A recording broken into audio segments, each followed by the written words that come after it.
তোমাদের এমন একটা ব্রিজ দেখাবো যে ব্রিজটা শুধুমাত্র আমাদের গ্রাম বাংলায় দেখা যায়, ঠিক আছে? তো সেই জন্যই আমরা যাচ্ছি। এই হচ্ছে এখান দিয়ে রাস্তাটা দেখো, এই বাঁশবাগানের ভিতর দিয়ে যেতে হবে, রাস্তা দিয়ে গেলেই ব্রিজটা দেখা যাবে। তো এখন বাঁশবাগানের মধ্যে পৌঁছে গেছি। এইখানে যাওয়ার কোনো পার্সোনালি রাস্তা নেই, এভাবেই যেতে হবে ওই ব্রিজটা দেখতে গেলে। আমরা প্রায় চলে এসেছি ব্রিজটি দেখার জন্য। এখন একটা মাঠ পড়লো, এই মাঠের পরেই ব্রিজটা পড়বে, তোমাদের দেখাবো। এখন পৌঁছে গেছি খালের ধারে, ওপাশে ফকির বাগান, এইখানে কেউটিপাড়া, এইদিকে মুড়িঘাটা, আর ওইদিকে রানীনগর। তো আমরা ব্রিজের এখানে পৌঁছে গেছি, আমি আর আমার ভাইপো। একটু মুখটা দেখিয়ে দাও। ভাইপো এসছে আমার সঙ্গে ব্রিজটা দেখবে বলে। এই ব্রিজটা এই সময়ই দেখা যায়, এটাই মনে হচ্ছে ব্রিজ, ওটা না এটা বুঝতে পারছি না, মনে হচ্ছে এটাই। এই ব্রিজটা শুধুমাত্র গ্রামের দিকেই দেখা যায় এমন ব্রিজ। তো সেই ব্রিজে উঠবে প্রথম ভাইপো, ট্রাই করো, তুমিই ফার্স্ট ওঠো। ভাইপো এখন ব্রিজে উঠছে, সাবধানে ভাইপো। বাঁশের ব্রিজ, এমন ব্রিজ কেউ কখনো দেখেছো?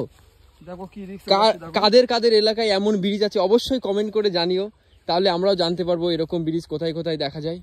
তো ভাইপো ব্রিজে উঠে গিয়েছে ভাইপো। আস্তে আস্তে যেতে হবে, সাবধানে ধরে ধরে। এই ব্রিজটা করা হয়েছে খুব সম্ভবত ওপারে যে চাষিরা চাষ করে মাঠে, সেই মাঠে যাওয়ার জন্য এই ব্রিজটা বানানো হয়েছে, যেটা মানে দেখে বোঝা যাচ্ছে। তো দারুণ, সত্যি জায়গাটাও খুব সুন্দর, ব্রিজটাও খুব সুন্দর। এইখানে এসে খুবই ভালো লাগছে। ভাইপো ওপারে পৌঁছে গেছে, এবার আমি যাব।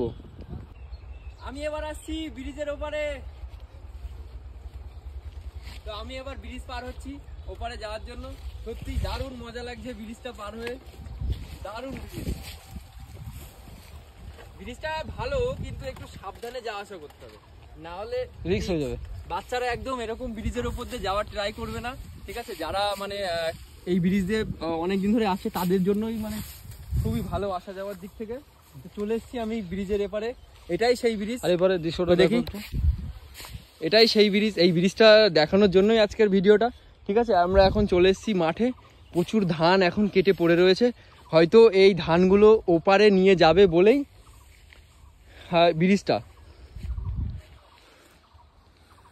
তো এখন চলে এসেছি বাড়ির দিকে যাওয়ার জন্য। তো রাস্তার ধারেই দেখতে পাচ্ছি একটা কুড়ে ঘর, ওপরে দেখতে পাচ্ছি তাল গাছ। সত্যি ভিউটা জাস্ট অসম, একদম অসম। তো এখানে একটু রেস্ট করব, প্রচুর রোদ্দুর, গরম লাগছে। তো এখানে এসে দেখতে পাচ্ছি একটা পাখা, কি দারুণ শুলা দিয়ে কাঠ দিয়ে পাখাটা বানিয়েছে। একটু হাওয়া খেয়ে দেখি, দারুণ হাওয়া হচ্ছে। তো এ তো পুরস্কার দিয়ে উচিত, জানি না কে বানিয়েছে, এখানে কাউকে সেরকম দেখতে পাচ্ছি না। এই ঘরে একটু বসে রেস্ট করব। আসো আসো আসো, এসে বসে একটু রেস্ট করি, এরপরে আবার পরের ভিডিও করব। তো দাও ক্যামেরাটা দাও। তো আমরা এসে এখন রেস্ট করছি, তুমি একটু হাওয়াটা খাও। কেমন লাগছে হাওয়া খেতে? খুব সুন্দর, পাখাটা সত্যিই খুব সুন্দর না? এমন পাখা কেউ কখনো দেখেছে? ওয়েদারটা খুব ভালো, এটা দেখাও। হ্যাঁ, ওয়েদার তো অবশ্যই দেখো, এরকম পাখা কেউ কখনো দেখেছে? না না, এই ফার্স্ট টাইম দেখলাম, খুব মানে এটা অন্য ধরনের দেখলাম পাখাটা। মানে কি মাথায় বুদ্ধি না থাকলে এরকম পাখা বানানো অসম্ভব। সেটাই। পাখাটা হালকা, দারুণ হাওয়া হচ্ছে, দারুণ হাওয়া। আর জায়গাটাও ভীষণ সুন্দর, ভীষণ সুন্দর। তো তোমরা দেখতে পাচ্ছ, এই হচ্ছে সেই তাল গাছ। এখানে দুটো তাল গাছ আছে, তাল গাছের ছাওয়া পড়ছে এই ঘরের ওখানে। ওপাশে ফকির বাগান, এপাশে কেউটিপাড়া, এপাশে মুড়িঘাটা। আমরা রয়েছি তাল গাছের নিচেই, এই কুড়ে ঘরের এইখানে রেস্ট নিচ্ছি এখন, ঠিক আছে? আজ ভিডিওটা এই পর্যন্তই, দেখা হবে আবারও কোনো একটা পরের ভিডিওতে তোমাদের সাথে। ধন্যবাদ, বাই বাই।